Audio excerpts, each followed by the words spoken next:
in mezzo a una strada, no, col Signore siamo nel luogo di rifugio, nel luogo di riposo, al punto che se anche in casa nostra non c'è pace, nel nostro cuore rimane la pace, che è la caratteristica della casa del Signore. Dio ci porta a rifugio, oltre al fatto che nella famiglia del Signore noi troviamo ogni casa. Io mi ricordo quando, a motivo della fede, sono stato messo alla porta di casa mia. Quella sera non ho pensato dove andare. Una famiglia della chiesa mi aveva già aperto le porte. Non avevo bisogno né di chiamare, sapevo che mi avrebbero ospitato. E quella sera è stata una sera di festa con qualche giovane, lì siamo stati fino a tarda notte. Non avevo più casa mia, eppure avevo un tetto sopra la testa, senza nessuna preoccupazione. E in quei giorni mi ricordo che nella chiesa facevano a gara in qualche modo per chi mi doveva ospitare a pranzo, a sera, a cena, di notte. Non ho avuto bisogno. Mentre era un pensiero che qualche volta avevo avuto prima di fare un passo di fede. Ma poi dove andrò? Cosa farò? Mentre quando mi sono trovato lì, nel momento della decisione, Dio ha provveduto, credo che fossero state 100 case. Non ho avuto però il tempo materiale di visitarle tutte, perché è così. E se apriamo bene gli occhi, noi diventiamo la risposta del Signore. Dice il Signore: non c'è nessuno che soffrirà carenza di affetti se sceglie di seguire me, perché avrà 100 padri, 100 madri, 100 fratelli, 100 sorelle, 100 figli. La famiglia del Signore è grande e la nostra famiglia si moltiplica quando noi serviamo il Signore. Gesù lo disse, Paolo stesso, quando scrive le sue lettere. Uno dice, ma sta parlando degli estranei. No, quando lui scrive le lettere noi percepiamo che c'è un legame tra l'Apostolo e i credenti. Li vede come figli, desidera ardentemente di andarli a trovare. Lo stesso fa Giovanni nelle sue epistole. C'è un legame spirituale che ci rende effettivamente una famiglia. E chi segue il Signore scopre che la sua famiglia si allarga.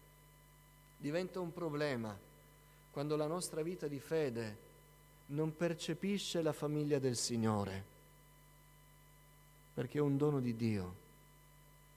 Se la nostra fede si riduce ad assistere a un culto, a leggere così freddamente qualche storia, ma non realizziamo che facciamo parte di un corpo, di una famiglia, e ne siamo parte integrante nel goderne gli affetti e anche dare il nostro affetto, abbiamo perso tutto dell'eredità del Signore.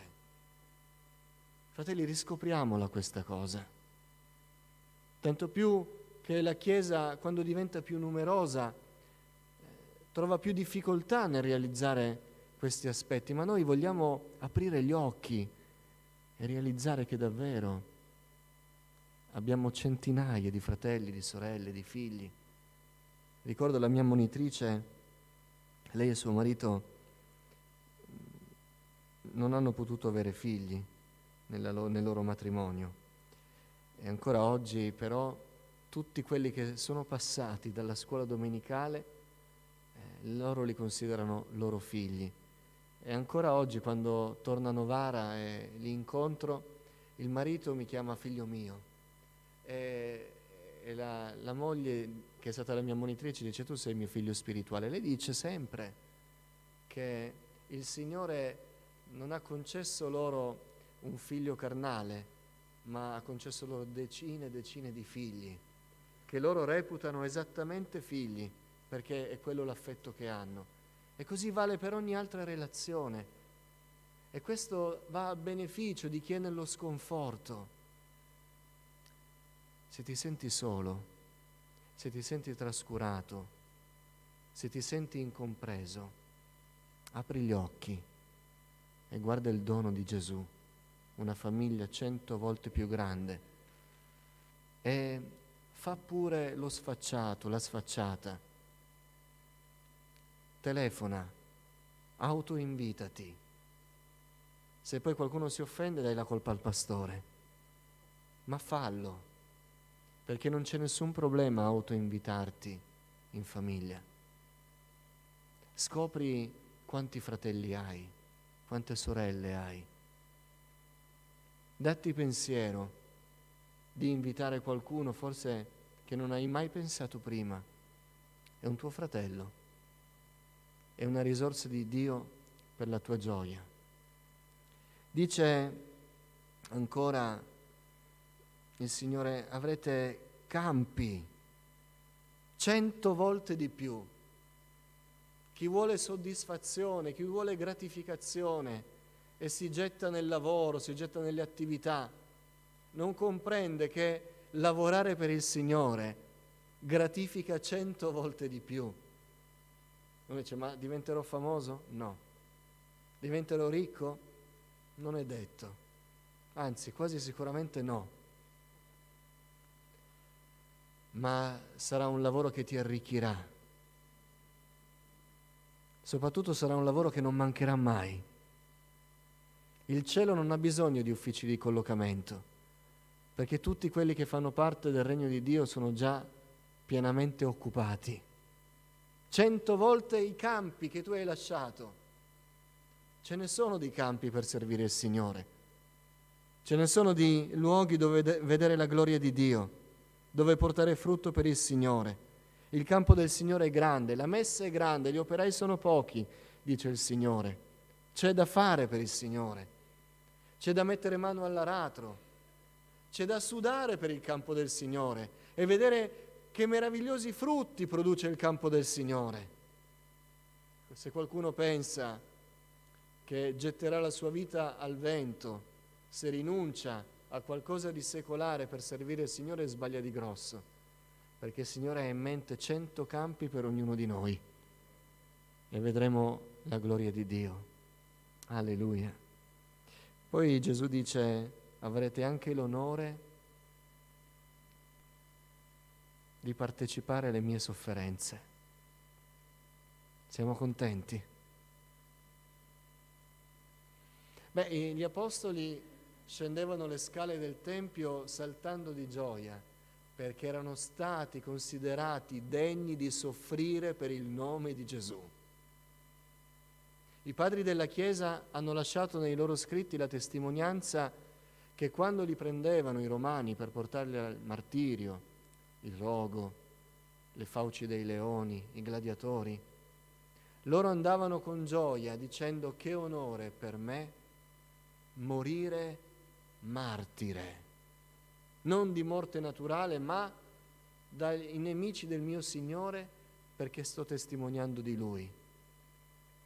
Partecipi delle sofferenze di Cristo.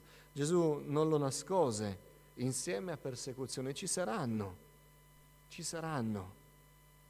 ma quando saremo scoraggiati avremo 100 fratelli e sorelle, madri e figli, dove troveremo conforto. Avremo 100 case dove ci sentiremo al sicuro, e forse se staremo anche soli il Signore ci farà sentire a casa nella sua presenza. Avremo 100 nobili obiettivi, 100 campi meravigliosi dove diremo: vale la pena sacrificarci per servire il Signore. E infine la vita eterna. Fratelli, se abbiamo 100 volte di più di quello che avevamo prima di conoscere il Signore, io penso che dobbiamo ringraziare Dio per i Suoi doni. Abbiamo ringraziato il Signore oggi per quello che ci ha dato, o eravamo troppo indaffarati nelle nostre faccende, o eravamo troppo pensierosi per i nostri problemi e Dio era per noi colui a cui rivolgere i nostri problemi nella speranza che ci aiutasse. Vorrei che questa sera aprissimo gli occhi spirituali per comprendere che sì, forse avremo anche 2, 3, 10, 20 problemi, ma abbiamo 100 volte di più la famiglia, il lavoro, i possedimenti e gli obiettivi che abbiamo lasciato prima di conoscere il Signore. Abbiamo 100 volte di più. Io penso che possiamo ringraziare Dio, possiamo ringraziarlo con tutto il cuore, ma per ringraziarlo dobbiamo innanzitutto riconoscere questi beni. Ricordate la storia del ricco e Lazzaro? Lazzaro visse povero e poi andò nel seno di Abramo. Il ricco Epulone non si rese conto che Dio gli aveva concesso la ricchezza e gliel'aveva concessa anche per avere un fratello in più, Lazzaro, a cui poter far del bene e allargare quindi la sua famiglia e il suo campo di lavoro. Lui non lo riconobbe e morì povero spiritualmente. E quando era lontano e voleva che Lazzaro intingesse il dito nell'acqua e gli toccasse la lingua, lì si rese conto che nel tempo in cui Dio gli concesse dei buoni doni, lui non li riconobbe. Noi riconosciamoli e dopo che li abbiamo riconosciuti, accettiamoli. No, sì, fratello, tu mi dici che questi fratelli intorno a me sono la mia famiglia, non mi piace. Posso pure riconoscerlo, ma non lo accetto. Se noi non li accettiamo, non sapremo mai che benedizione sono i doni di Dio. Il figlio maggiore nella parabola del figlio prodigo sapeva, riconosceva che nella casa c'era un vitello ingrassato, c'era una sala per le feste, c'era modo di rallegrarsi, l'aveva riconosciuto, ma non lo aveva accettato ed era rimasto fuori dalla casa. Noi vogliamo accettare i buoni doni di Dio.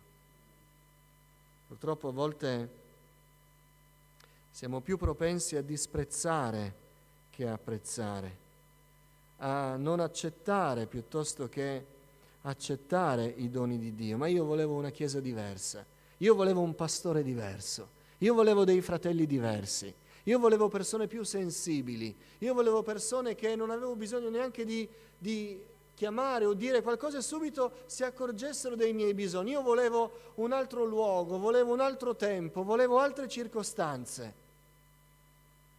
Impariamo ad accettare i doni di Dio, perché quando li accetteremo ne godremo.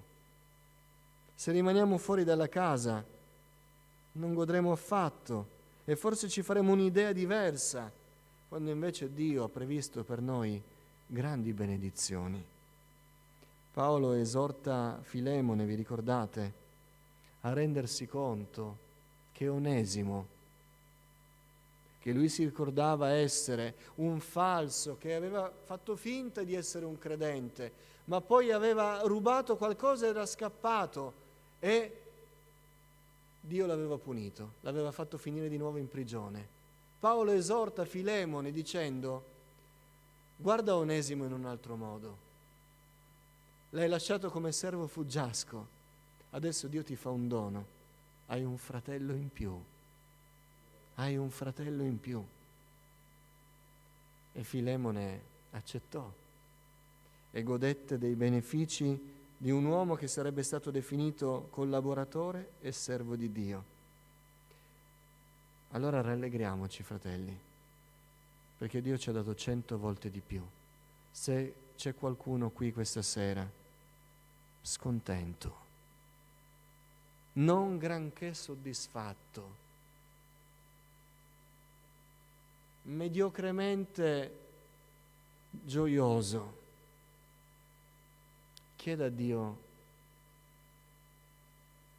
che ci mostri i doni, quel 100 volte di più. 100 volte di più. Se li vedremo questi doni, la nostra preghiera sarà spontanea a Dio. Signore, grazie. Signore, sei grande. Signore, sei stato buono con me. Signore, ti sei ricordato di me e mi hai circondato di ogni ricchezza. Amen. Adesso pregheremo. Vogliamo pregare per quanti sono davvero nello sconforto, che Dio possa far sentire questo 100 volte di più. La sua presenza, il suo conforto, anche la nostra presenza, la fratellanza, la famiglia di Dio, le ricchezze dell'opera del Signore, i beni del Signore, la pace, la gioia, la provvidenza soprannaturale, il battesimo nello Spirito Santo, il senso di giustizia, il perdono dei peccati, e potremmo andare avanti per molto e molto ancora. Signore, conforta i nostri fratelli che sono nell'afflizione, dando loro 100 volte di più quello che hanno lasciato. Amen. Preghiamo per quanti sono nel lutto, preghiamo per noi, Signore, consoli anche noi. Preghiamo per quanti sono nella malattia, Dio possa guarire. Noi conosciamo un Dio onnipotente. Amen. E per noi rivolgiamo questa preghiera. Signore, facci riscoprire quanto ci hai dato, quanto ci hai dato. E Gesù disse, qui in questo tempo, non qui in questo tempo. Amen.